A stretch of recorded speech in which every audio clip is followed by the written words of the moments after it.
অমাবস্যার রাত ছিল। রাত 2টোর সময় সুমিত আর নীলেশ দুই বন্ধু পার্টি করে নিজেদের বাড়ি ফিরছিল।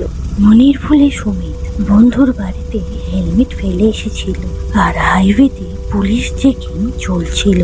এর জন্য সুমিত নিজের বাইককে অন্য রাস্তা দিয়ে নিয়ে যায়। রাস্তা পুরো ফাঁকা, জনমানবহীন। লোকেরা বলতো এই রাস্তা অভিশপ্ত, যে কেউ এই রাস্তা দিয়ে গেলে তাদের সাথে অদ্ভুত ধরনের ঘটনা ঘটে। নীলেশ এই কথা জানত, এর জন্য সে ভয় পেয়ে বলল, ভাই সুমিত, আমার কথা শোন।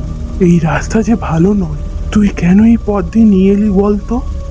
আমি আর কি করব, হেলমেট তো পুনিতের বাড়িতেই ভুলে এসেছি। রাস্তায় পুলিশ ছিল, ধরলে 1000-2000 টাকা চালান কেটে নিত। তুই বল আমি এখন কি করতাম? তুই কি করিস ভাই? মনে করে হেলমেটটা আনা দরকার ছিল তো। তুই এত ভয় কেন পাচ্ছিস? আমি তো তোর সাথে আছি নাকি?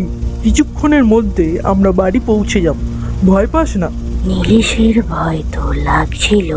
সুমিতের বোঝানোর জন্য নীলেশ কিছুটা স্বস্তি পায়। তখনই কিছুটা দূরে যেতেই বাইক বন্ধ হয়ে যায়। সুমিত চেষ্টা করে, তবুও বাইক ঠিক করতে পারে না। নীলেশকে বোঝানোর চেষ্টা করে, কিন্তু নীলেশ প্রথম থেকেই ভয় পেয়েছিল। সুমিতের কথা শুনে নীলেশ সুমিতের উপর খুব রেগে যায়, তাকে ছোট বড় কথা বলতে থাকে। সবকিছু তোর জন্য হয়েছে, আমি এখানে আটকে পড়েছি তোর জন্য। এখন তুই বল আমি কি করব? রাত অনেক হয়ে গেছিল, সুমিতেরও খুব ভয় লাগছিল। আর কোনো উপায় না পেয়ে বন্ধ বাইক ঠেলতে ঠেলতে এগিয়ে যাচ্ছিল। কিছুটা রাস্তা যাবার পর ছোট একটা গ্যারেজ দেখতে পায়। গ্যারেজের কাছে গিয়ে সুমিত ডাকতে থাকে, কেউ কি আছো এখানে? শুনতে পাচ্ছ? এমন সময় পিছন দিক থেকে একজনের আওয়াজ আসে। আরে চাচা, বাইকটা দেখুন তো, হঠাৎ করে বন্ধ হয়ে গেছে। আচ্ছা ঠিক আছে, আমি ঠিক করে দিচ্ছি, কিছুক্ষণ তোমরা এখানে দাঁড়াও। ওনার কথা শুনে সুমিত আর নীলেশের মনে সাহস বেড়ে যায়, কিন্তু ওরা এটা জানতো না কত বড় সমস্যার মধ্যে ওরা পড়তে চলেছে। লোকটা বাইক ঠিক করতে থাকে। সুমিত আর নীলেশ নিজেদের মধ্যে কথা বলতে থাকে। আমার মনে হয় তাড়াতাড়ি গাড়ি ঠিক হয়ে যাবে, ততক্ষণের মধ্যে আমি টয়লেট করে আসি। আরে বেশি দূর যাবি না, চারদিকে অন্ধকার। আমি এখানেই দাঁড়িয়ে আছি, তুই তাড়াতাড়ি করে আয়। ঠিক আছে। সুমিত গ্যারাজের কাছে দাঁড়িয়ে থাকে।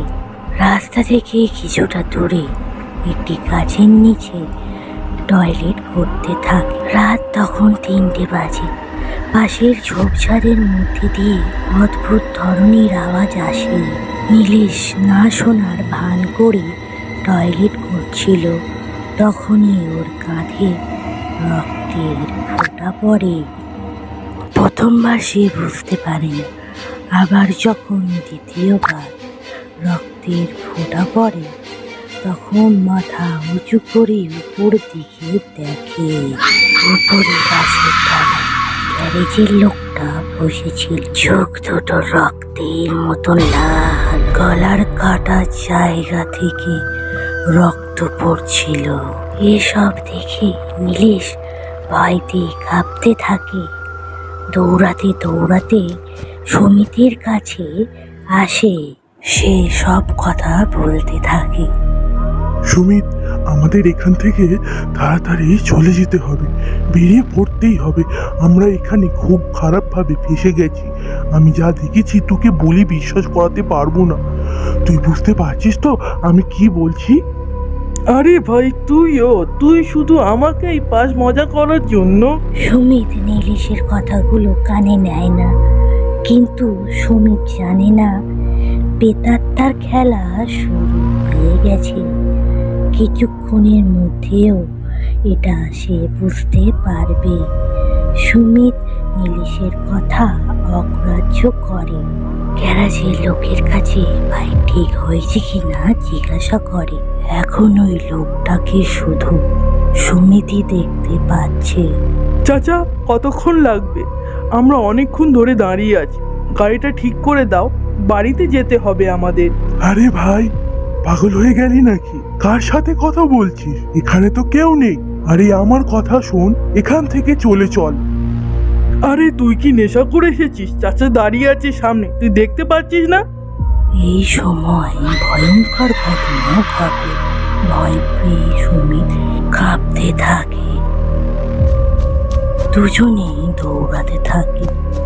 দৌড়াতে দৌড়াতে দুজনেই আলাদা হয়ে যায়।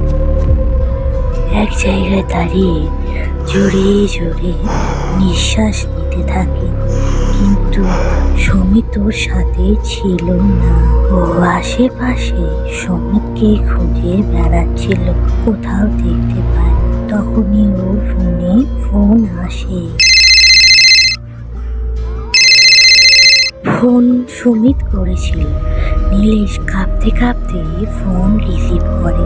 কথা বলার আগে ফোনের মধ্যে থেকে আওয়াজ আসে, আমার হাত থেকে পালিয়ে কোথায় যাবি? তুই শুধু আমার হাতে মরবি।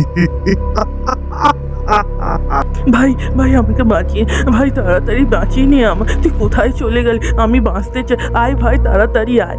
তুই তোর বন্ধুকে বাঁচাতে চাসি? তাড়াতাড়ি আয়। সুমিতের বিপদ দেখে নীলেশ দৌড়াতে দৌড়াতে ওই রাস্তায় যায়।